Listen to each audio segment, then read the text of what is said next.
ทางอันชีวิตของน้องเพิ่นนี่ก็แบบบ่มีเฮือนบ่มีซ่านอยู่เนาะมาอยู่ทงไห้ทงนาว่าซั่นบ่เคยไปทำงานบ่เลยอาชีพหลักคือแล้วก็ตกลงมาแต่ถึงโอ้แบบมันเป็นโกดังเลยขึ้นไปตักรถไผมาร ถบานิวแล้วจำว่าชื่อเลยชื่อว่าแม่นก็แบบนั้นชื่อแล้วแหละหั่นกี่รถบานิวมาจากหยอกอายเพิ่นอยากให้ หมัก เพิ่ กัน น ดีนะ นี่ยังบ่ฮู้ หมูบอนี่หมักแถวดีได้เฮ็ดได้ปะนี่ บ่ฮู้แล้วเพิ่นบ่มักดอกก็หยอกซื่อ คนเฮาเนาะ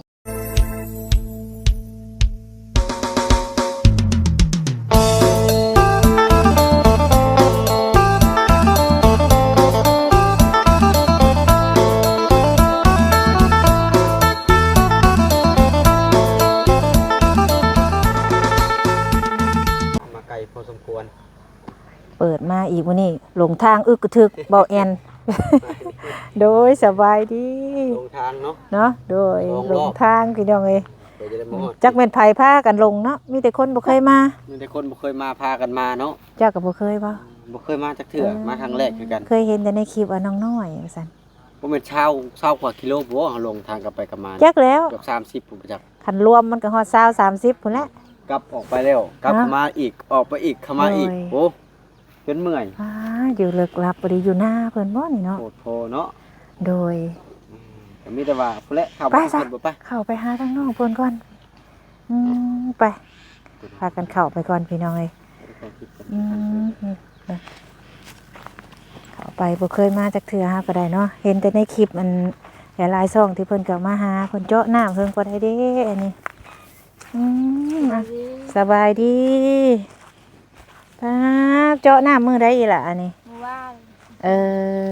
อ ขึ้น เมื่อวานซื้อนี่ เลย ไผมาเจาะให้ บ่ไล่ อืมเถียงหน้าเจ้าบ่ เลย บุญเด้อล่ะ เลย อะไรเนี่ยเน็บไม้ทางน้องน้อยแม่นบ่ เลย น้องน้อยเพิ่นอายุจักปีแล้วล่ะ 15 15ปี เลย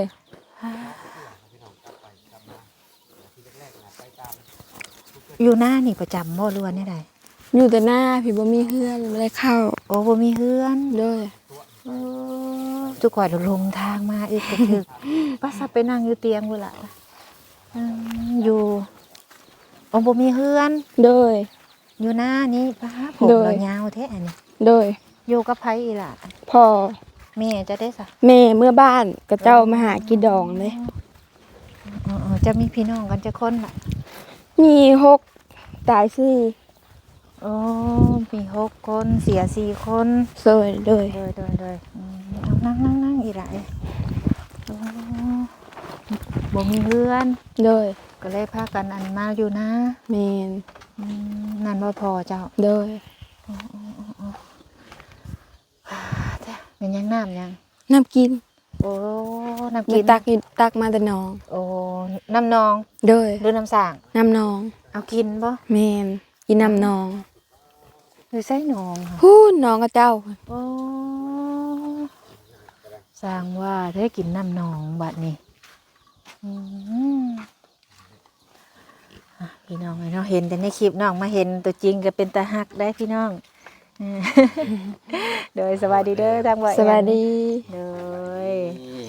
มาถามข่าวน้องเพิ่นก่อนจันดอก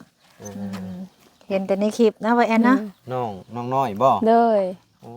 ส่วนหลายก็เห็นแต่ในคลิปมาเห็นตัวจริงกับผู้จบผู้งามได้นี่ เลยให้งามจนกว่าในคลิปอีกเนาะ แม่นอายุกี่ปีแล้วจ้ะ 15 15ปี โดย เป็นตาแพงไงน้ำกินเพิ่นได้บ่แอนนี่ ไปตักไปให้น่ะ อยู่พูดน้ำหนอง ตั้งน้ำน้องมากิน เลย ไปตักน้ำหนองมากินว่าซั่น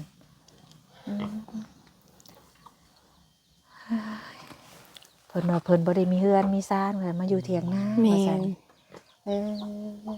อันนี้เพื่อนบ่น แมน เป็นทางเพื่อนทางหน้า แมน ทางเฮือนทางนาอยู่นํกันเพิ่น เลย เรื่องเล่าเป็นจังได๋ทางชุมอ้ายจังเห็นเจ้านี่นะ ออกไปคลายเครียด ไอ้คลายเครียด เลย คลายอยู่ทาง คลายอยู่ทาง ไปกับผู้ใดน่ะ ไปผู้เดียว ขายอยู่ต้นไม้พุ่นบ่ แม่นต้นไม้ดูแหละมาทางเข้ามาดิ อ๋อแคมทางฮะ แม่น เพิ่นไปเห็นแล้วเพิ่นก็เลยนํเข้ามา แม่น เออ เห็นได้ออกไปย่างบ่ แม่นย่างบ่มีรถ ย่างไปนี่ไปฮะ แม่น คณะขี่รถเข้ามายังเพื่อสิฮอดเนาะ หาหลงทางอีก ลงทาง2เถื่อ3เถื่อลงเพื่อจะมาฮอด กลับ เจ้า หน้ากลับหลังว่าติ ที่แรกๆก็เข้ามาจนฮอดทาง2แยกพี่ โดย กลับ แล้ว อ ก็ อก กลับออกไปกลับเข้ามาอีกบัดนี้ถ้ามาอยู่ก็อยู่ไกลแท้นี่นะ บ่มีวันอยู่อายุ เดือนบ่มีเลย โดย อันปกติน่ะอยู่บ้านได้จ้ะ บ้านเฮานี่ แม่น บ้านนาแพก บ้านนาแพกแต่หังบ่ได้อยู่เฮือน แม่น แต่ก่อนตะกี้ก็บ่มีบ่เฮือน บ่มีอยู่แต่หน้าแต่ให้แต่หน้า เจ้าเกิดมาก็อยู่หน้านี่เลย แม่น ดินดอนตอนหญ้าแบบในกลางบ้านก็บ่มีบ่ บ่เมื่อบุญเมื่อหยังก็เมื่อนอนเทือนพระเฒ่าไม่เท่า มีเวียกหลักจังมือ อืมอ๋อ ในครอบครัวของเจ้านี่มีกันจักคนนี่ 6 คน เจ้าเป็นลูกคนที่เท่าไหร่ ลูกหล่าลูกก ลู บ กหลาน โดยเสียซี่ยังเหลือ2 เสีย4คนยังเหลือ2คน โดย ปัจจุบันนี่รวมทั้งเบิดมีเท่าไหร่ มี4คน มี4 คน อ๋อ เจ้ามีอ้ายหรือมีน้อง มีอ้าย มีอ้าย โดยทำบ่มีน้อง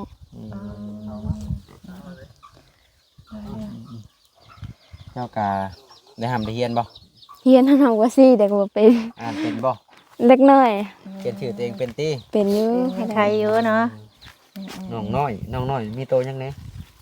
ตัวอ๋อบ่ ลองเบิ่งดูเผื่อจะมาโหดต้องผ่าฟันอุปสรรคมาไกลพอสมควรเนาะสาบุญเนาะ โดยเพื่อสิมาฮอดน้องเพิ่นก็บ่แม่นของง่ายได้พี่น้องเอ้ยคันบุญหน่อยมาบ่ถึงคือเพิ่นว่าดีเด้ว่าแม่นเด้ ขันใจท่อน้อยหนึ่งกลับแล้ว แม่ เนาะ นพวกกลับออกเทื่อนึงได้เฮาก็ได้เนาะ จะบอกว่าจนหอดผู้ลงเห็นผู้กลับมาอีก โดย กลับมาอีกลงอีก ลงอีกกลับออกมาอีก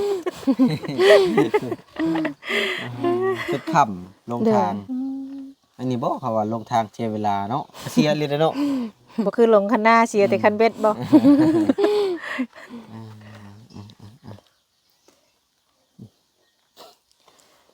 น้ำชาเนี่ยทั้งไอ้เพิ่นทั้งให้ตะดนบ่ ผู้ซื่นนี่ ซื้อนี่ โดย ใส่ เอาน้ำห้วยใส่น้ำห้วย ไก่เติบ แมน คุณบ่ แมนพูนวิดป่าวิกลงไปแล้วห้วย มีป่านี่แมน ปลาเคียวนั่นบ่ แมนแมน แต่ว่าน้ำกินเอาอยู่พี่ แมน มันงัวควายบ่ได้ลงบ่บ่อนเฮา ลงคือกัน งัวควายก็ลง แมนทั้งคนทั้งงัวควาย คนก็ลง แมน คนลงเพิ่นยังน่ะ ตักน้ำเลย กินน้ำกัน แมน คือบ่ยื้อขู่ตั้งเอา มันก็มีบ่อนอันนั้นอยู่บ่อนตักอยู่ มีบ่อนง่อยอยู่ โดย คิดว่าเฮาลงไปอย่าง บ่อย่างบ่ได้ มันเลิก แต่ว่าควายนี่ลง แม่นลงกินน้ำกินหยังเด้ คือบ่เฮ็ดหัวให้ดี เฮ็ดว่ามันก็เข้าได้ ๆแม่นบ่น่ะ แม่นตัวนั่นแหละหัวนั่นแหละ ตัวใหญ่หั่น ตัวน้อยๆตัวนี้เด้ อันบ่อนกอกหังนี่ แม่ได้หัวตัวนั้นเด้นี่เด้ ปุ๊บเนาะ ไกลเติบได้บ่ เลย บนเที่ยงเพิ่นบ่ล่ะว่า แม่นจะเป็นคันนองนั่นแหละ ทางน้องเพิ่นก็ได้เนาะ ไก่อีหลีเนาะ เลย เอ้ย แต่ว่าถ้าว่าเฮ็ดหัวดีๆมันก็ลงบ่ได้ดอกเนาะแต่ว่าบริเวณแถวนี้ก็เพิ่นก็นอนให้นอนนาคือกันเนาะ นอน เพิ่นก็บ่มีเส้นมีชานบ่ มีผู้เฒ่าไม่เฒ่า ถ้าไม่เท่าเจ้าบ่นี่ แม่น พอแต่จุมเจ้าน่ะบ่มีอันนี้นาเจ้าบ่ แม่น ได้หลายบ่ได้เฮ็ดแต่ละปีนี่ อิงตามบางปีก็ได้15 20 25 แล้วแต่ปีมันงามบ่ แม่ งาน ม เพราะว่าหน้าเฮาหน้านอนเด้ทางกลางมันสิเป็นแต่ทางคอกว่าซี่แหละแล้วแต่ทางคอกมันเข้า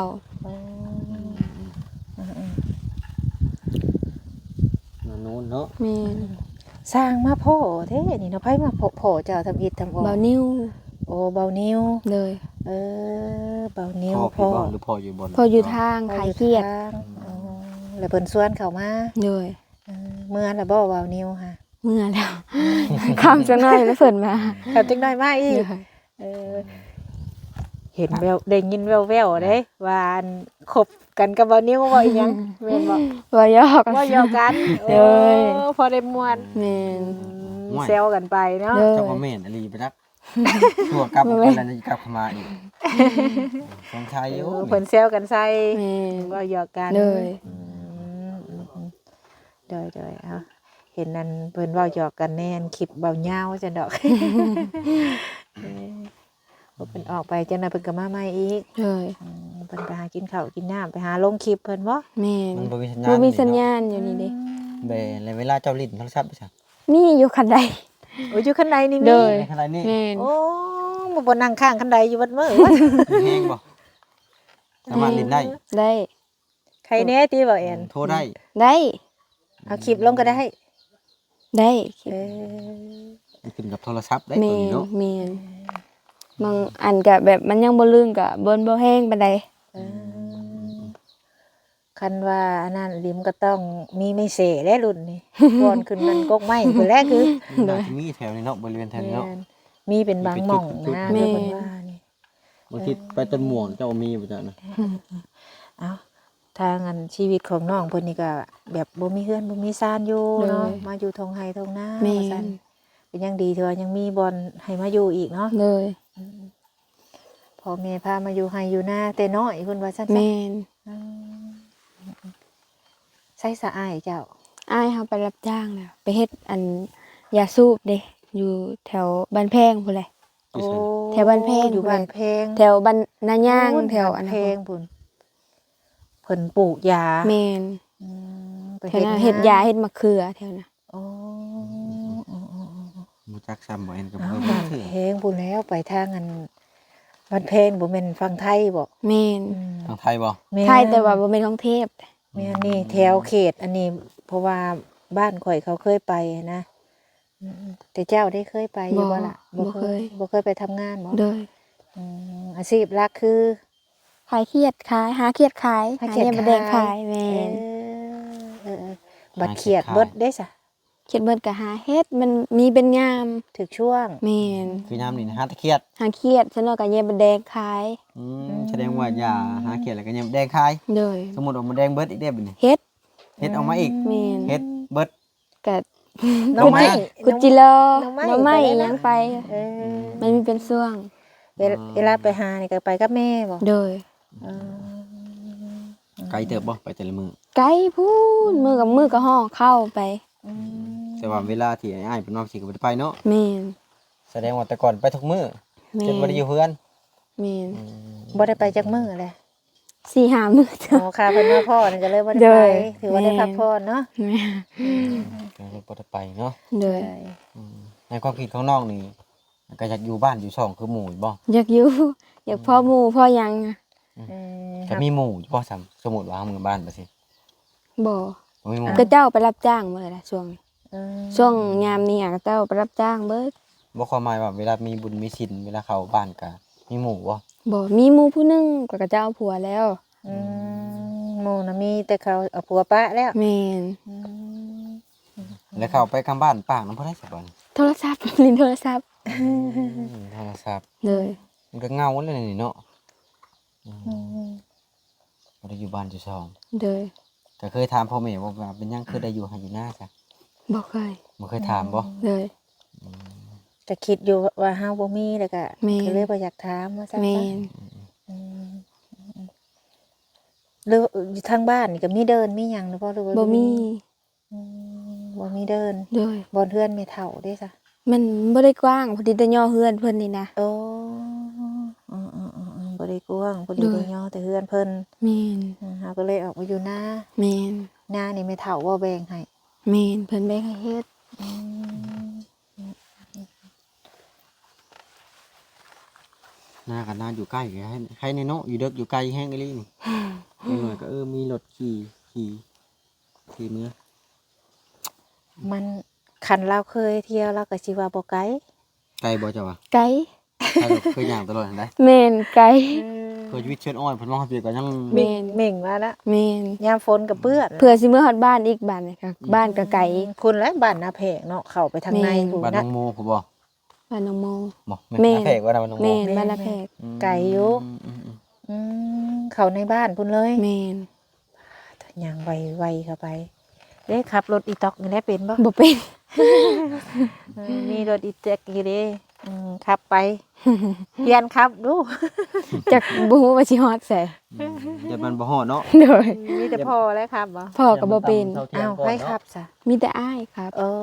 คานให้แต่หน้าน่ะอ้าย แม่น แล้วครับบ่เป็นแล้วอ่ะ เลยนี่ขออนุญาตถามเบิ่งอ้ายกับน้องเจ้าว่า6คนก่อนเพิ่นสิเสียเพิ่นอายุจักปีผู้ที่ที่ก่อน ผู้3คนนะคะบ่ฮู้แต่ว่าผู้หนึงอะมันบาง18 19นี่แหละผู้ชายเราไปตายอยู่ที่แถวขอนแก่นนั่นแหละ อยู่ฝั่งไทยพุ่น แม่นเราไปเฮ็ดโรงงานอีหยังผลิตเครื่องนี่แหละแล้วเราก็ตกลงมาแต่เทิง โอ้ แบบมันเป็นโกดังเลย โอ้ ขึ้นไปตากซีนนี่แหละ โอ้ไปเฮ็ดงานได้ตกลง แม่นแล้วก็ลูกยังน้อยๆเนี่ยค่ะก็ได้ลูกได้เมียนี่นะพอดีตกลงมา เพิ่นก็เสียชีวิตคาที่ แม่น หลายปีแล้วบ่เพิ่นเสียมา หาก็ได้2 ปี แล้วประเภทอันน่ะก็เอากลับมาบ้านทำบ่รวบ จูดอยู่พุ่นแต่เอากระดูกมาพี่ มาเฮ็ดบุญอยู่พี่ แม่น แต่ว่าคนก่อนน่ะบ่ฮู้เนาะ โดย อีก3คนน่ะ โดย ว่าสิอายุจักปี แม่น ยันเราบ่ทันใหญ่บ่ทันเนาะ เจ้าวันยังบ่ทันเกิดบ่จัก ก็เอาช่วง15ปีแล้วก็ได้เนาะ แม่น เพิ่นหาก็เสีย2 ปีเนาะ โดย ฮู้ข่าวว่าอ้ายเสียชีวิตในความคิดตอนน่ะ เสียใจเสียใจ ไปเฮาไป ก็ได้ให้นํเพิ่นบ่ ให้ ได้ไปบ่ได้ไปพุ่นอยู่บ่ตอนเพิ่นเสียโอ้ ไปนอนในคืนนึงแล้วก็พอดีมา ไปกับไผช่วงนะ แม่แล้วก็น้าบ่าว โอ้ 3 คนไป ตอนนั้นนะ เลย ส่ง ไป เพิ่น ส่งสการเพิ่น แม่น เดี๋ยวส่งสการเพิ่น ส่งแล้วก็เอากระดูกกลับมา แม่ เอา น มาเลย แม่น สิแลคนเฮาก็ได้เนาะ เดี๋ยวคนช่างครอบครัวแล้วบ่ ยังหาก็เอานี่ แต่ยั เอา งบ่ได้ แล้ มี ว ลูก เราก็ได้ มีลูก ได้ ผู้หนึง ลูก หาก็ได้แม่นหาก็ได้นี่ แต่ว่าปัจจุบันลูกเพิ่นไปอยู่นำเมีย แม่น เป็นลูกกำพร้าเนาะมื้อนี้เนาะ แม่น ชีวิตเนาะพี่น้องมันบ่แน่นอนทุกสิ่งอย่าง ความแน่นอนบ่ได้นะ แม่น มีเจ็บมีเป็นมีไข้เนาะยำลาขนาดพ่อแม่เฮากะต่อไปเพิ่นก็ยังสิบ่ได้อยู่เนาะเฮาเนาะว่าง่ายก็ได้ แต่โตเฮาก็จะคิดอยู่หั่นบ่ได้ เฮาบ่ได้เนาะ ลูกว่าเห็นหน้าจังว่าย่างเห็นหน้ากันจังว่าย่าง ตื่น เนาะ เช้าเห็นหน้าจะว่าหยังคนว่า คนเฮาใจแต่มือเกิดเนาะ แม่น มือตายบ่จัก เด้อ ก็เป็นหยังเฮาก็เฮ็ดอันปัจจุบันให้มันดีที่สุด เลย จังใดก็ได้ เฮาก็บ่มีหยังหลายนะมีแต่เบิ่งพ่อเบิ่งแม่เนาะ เลย อยู่นำเพิ่นสู้สดเฮ็ดเวียกเฮ็ดงานซอยเพิ่นจนว่ามันก็เบิดยกการเสียชีวิตเลยอีก5ปีข้างหน้า หลอกขาบบ่ เบิดยกการเสียชีวิตเด้ เราเท่าแล้วเราขาบ่ แบบว่าอยู่ซ้ำนี้ตลอดอะนะ เอาเลยหลอกขาบ อยู่บ่สิไปตลอด แบบว่าเกิดมาบ่มีหัวใจนะมันมาบ่ตายนะ เป็นอมตะบ่ เป็นอมตะเด้ สร้างเว้าแต่ว่าแอนจะก็ได้ คือ นะ นั่งเพิ่นแสดงหั้นนะ เลย จักนั่งอิหยังมาแสดงว่า1,000 ปียังบ่ตายอยู่ มันสิบ่คือหนังเลยเนาะ ที่มันเบิดยกสมัยเนาะ คันว่าเป็นแบบนั้นเขาว่ายันบ่มีพรอยู่ คนก็บ่เกิดได้บัดนี้ก็อยู่ซ้ำนี้แบบพอเพียงหั้นนะ เลย แบบบ่มีหยังเกิดขึ้นมา มันก็เบิดได้เนาะบัดนี้เนาะ แนวมันแน่ ขาไก่เนาะขาบ่โตเข้าบ่โตระเบิดแล้วบัดนี้เนาะนี่ความหมายว่าแปล ก็ ก็ เล เล่น ย ชื่อเนาะ เราไปเปรียบเปรยไปซื้อดอกเนาะ เลย ห่มมื้อนี้กับ เกิดได้สร้าง อันนี้ เลย ห่มยังอันนี้ คือเพื่อได้สร้างเกิดได้สร้าง เห็นบ่ เกิดได้สร้าง คือตาช่าง แม่น มันนี่คือเอิ้นว่าคือตาช่าง มันมีเครือมันได้เครือแต่สร้าง ผมเป็นก็บอกชมเสี่ยวบ่ บอกกบทบเสียมันสิเป็นต้น มันสิแล้วมันสิเป็นมาก รถไผมาร ถบานิวแล้ว จำว่ารถ จื้อ บานิว เด้ ชื่อบ่ แม่นก็เป็นนั่นจื้อแล้วแหละหั่น กี่รถ มัก บัด กัน นี้ ดีประจักษ์ แบบหยอกอายเพิ่น อยากให้ มัก เพิ่ กัน น ดีนะ นี่ยังบ่ฮู้ หมู่บ่นี่มักแถวดีได้เฮ็ดได้ปะนี่ บ่ฮู้แล้วเพิ่นบ่มักดอกก็ย่อซื่อ ว้ายคนเฮาเนาะ ๆวาสนาผสมเพิ่นดอก บ่แม่นที่ว่าข่อยมักเจ้าเจ้าเพิ่นบ่อยากบอกเด้สิเจ้าเพิ่นรักเซตหากันเองอันนี้เนาะ อันนี้ก็บอกบ่ถึงเนาะ คือข่อยมักผู้สาวคนน่ะหมู่ถามว่าเฮ้ยเจะมักบ่ข่อยก็บ่บ่ได้กัน เช่น แท้ๆมักอยู่ในใจนี่ แนวมันแน่ เก็บ เนาะ อาการเด้ บ่กล้าบอกใคร แม่ ปลื้มอยู่ผู้เดียวก็พอแล้วน้องเพิ่น แม่น หมู่ก็ชอบคนเนาะพ่อเนาะ แม่นเพิ่นสิฮู้หลายคน แต่ก็คือสิหลายคนอยู่ดอก ต่อไปบ่แน่แล้วเนาะสิเนื้อคู่กันอีกก็มีได้ แรกๆอันนี้ก็ปล่อยให้มันเป็นอนาคตเนาะล่ะเนาะ เลย คนเนาะ แม่น อนาคตมันบ่แน่นอน ปล่อยไปตามอนาคตแม่นบ่แม่นก็ได้ แล้วก็อนาคตมักกันแน่นอนก็มีได้ บ่นี่บ่ มีหลายอย่างนะ เอาคันเรามากันไอ้ดีเจ้าสิเฮ็ดได้ไดเจ้าสิช่วยหยังลาวคันเราได้ บิ่ง เป็นแฟนกันไอ้ดี เบิ่งคิดก่อนหาจังได๋ถอยเนาะแขน ลูกแคน ใครนี่หนึ่งใครแขนเส้นหนึ่งตูดกินเบิดคืน อ่าสาธุนะ เซลให้น้องคนนี้คอยยิ้มไป เล ได้ ย โอ้คันข่อยนี่แซวไปแซวมาเขามักอันนี้ได้ข่อยนี่ สูเชื่อมาหมักกะลีได้ มีนะบางคนก็หยอกอันนี้เพิ่นมักกันอันนี้ก็มีได้เอิ้นมึงกูทุกกระปั้นบัดสุดท้ายมาขอเอากันเอ้า คันมันแม่นแน่เนาะ ด่ากันเพราะว่าเอากัน เพิ่นจับคู่กันใส่กันแม่นกะแม่นเพิ่นน่ะอันนี้มันก็บ่แน่นอนเนาะ เจ้าพระเทวดาเพิ่นเบิ่งจักจักน้องน้อยกับน้องนิวโอ้ตัวเดียวกันแล้วนี่ ต้นนอคือกัน น้อคือกัน อืม กามชละน้อยนิวบวกกันออกมาเป็นน้องน้อยแบบนี้อันบวกมาเป็นน้องน้อยอีกแบบนี้ จังใดก็ดีใจน้ำน้องเพิ่นเนาะที่มีทีมงานเข้ามาหาพี่น้องเอ้ย นี่ใจนะเพิ่นได้หลายเพิ่นเข้ามากะได้ข่าวดีกันหนึ่งมากะนำทางเนาะ เลย ก็ได้ข่าวดียังอีกบ่บัดนี้ ให้แสงอาทิตย์ แสงอาทิตย์ แม่น นะหาก็ได้ สองอย่าง เลย ต่อไปอัดบ่แน่ได้ บ่คือกัน แล้วมีผู้มาแจ้งยังไว้อีกอยู่บ่ล่ะ บ่ บางทีจะได้ขับไปอยู่บ้านอยู่ช่องน้ำหมูได้เนาะ เอา อยากเข้าอยู่บ่ไปอยู่บ้าน อยากเข้า ก็ขอให้น้องเพิ่นโชคดีเด้อ เลย ให้น้องเพิ่นโชคดีพี่น้องเอ้ยเฮาก็มาครั้งแรกเนาะว่าแอนนะมันก็บ่แน่ได้ถึงเทื่อเฮาได้มาครั้งต่อไปอีกก็มีเนาะอันนี้เฮาก็เข้ามาเยี่ยมยามน้องเพิ่นว่าเห็นเป็นตาฮักตาแพง เห็นมุตมิเห็นไหม แม่นเห็นผู้ใดก็เข้ามาหลายช่องเลื่อนไปใส่ก็เห็นแต่หน้าน้องน้อยนะ น้อย เฮาก็อยากเห็นคือกันแหล้วเนาะ แต่จนตามมาเสียเวลากันเข้ามาคือเก่า เดิ ข น นาดฮอดดงเห็นยังกลับมาอีกบ่ เห็นยังกลับมาอีก ขาดสิได้พ่อเพิ่นเด้สั่นก็บ่ได้พ่อน้องเพิ่นแน่เฮาก็ได้ นี่แหละ เป็นตาหักตาแพงมาเห็นแล้วก็ได้น้องเพิ่นก็เว้ายิ้มแย้มแจ่มใสเนาะอารมณ์ดี คุยดีเนาะ เด้อ บอกขี้องว่าไงก็ได้ แม่นบ่ได้ซีเรียสอีหยังมากมาย บางคนมือจกปากกับบ่ครบอันนี้เจ้ามือจกปากครบบ่ ลองมึงดู ครบบ่ เจ็บเจ็บ เจ้าว่าเจ็บได้เจ็บ นี่ครบมือว่า ครบแล้ว ลอง ครบบ่รู้จักแต่นั้นก็ดีใจน้ำน้องเพิ่น เลย เด้อ มี แม่ ข่าวดีก็ขอให้มีข่าวดีเข้ามาเรื่อยๆเนาะ เลย เด้อ ในเมื่ออยู่บ้านที่2น้ำโม เด้อ พุ่นแหละเมื่อเบิ่งแสงสว่างพุ่นแหละ เลย อยู่บ้านที่2พุ่นแหละ อยู่นี่ก็หาก็ได้แสงสว่างหน่วยหนึงติ เลย ต่อไปมันก็บ่แน่ดอกพี่น้องอันนี้เป็นเทียงของน้องเพิ่นนี่ บ่ เด้ อยู่บ่เศร้า วันอยู่วันเช้า แต่เกิดเนาะ แม่น เกิดเจ้ามาเกิดอยู่นี่วะ แม่นแต่ก่อนอยู่นำแม่เฒ่าพ่อเฒ่า โอ้เกิดอยู่เพื่อนพ่อเฒ่าไม่เฒ่า แม่นแบบอยู่ให้อยู่นาแหละบัดเลยแหละ แบบเพิ่นให้ขึ้นมาอยู่นี่ ใหญ่สำได้ใหญ่ได้ใหญ่ขึ้นมาอยู่นี่ ผู้ที่ขี้ดื้อนี่แหละ บ่ได้ตกเถียงเนาะ แม่น ผู้ที่จำความได้ แม่น บ่ได้บอกบ่ฟัง แม่น คุยลิ้นแต่ขี้ต้ม แม่น เอาสันเอาพี่น้องเลยมานี่กะแวะมาหาทั้งน้องน้อยเพิ่นเป็นครั้งแรกพี่น้อง เลย จังใดเฮาก็ขอให้น้องเพิ่นโชคดีเนาะขอให้อยากให้น้องเพิ่นได้เมื่ออยู่บ้านอยู่เฮือนคือหมู่นั่นแหละพี่น้องเนาะคือมื้อนี้ทั้งเอิ้นข่อยแม่ก็ได้เนาะเพราะว่าเฮาไปใส่กะสิไผกะสิเอิ้นแม่หันนะ เลย ก็บ่มีหยังหลายเนาะเฮาก็สิห อันนี้ให้ทางน้องเพิ่นพอได้อันเติมบัตรเติมเงินนั่นล่ะเนาะ เลยขอบใจเด้อ ให้ทางน้องน้อยพี่น้องเลยเนาะจังใดก็ดีใจน้ำที่ว่าได้น้ำแล้วก็ได้ไฟ เลย จังใดก็ขอให้โชคดีเลยล่ะเด้อ เลย เดี๋ยวมื้อหน้ามีโอกาสสิแวะมาเยี่ยมยามใหม่ เล เด้อย โดยสบายดีอ่ะ สบายดี สบายดี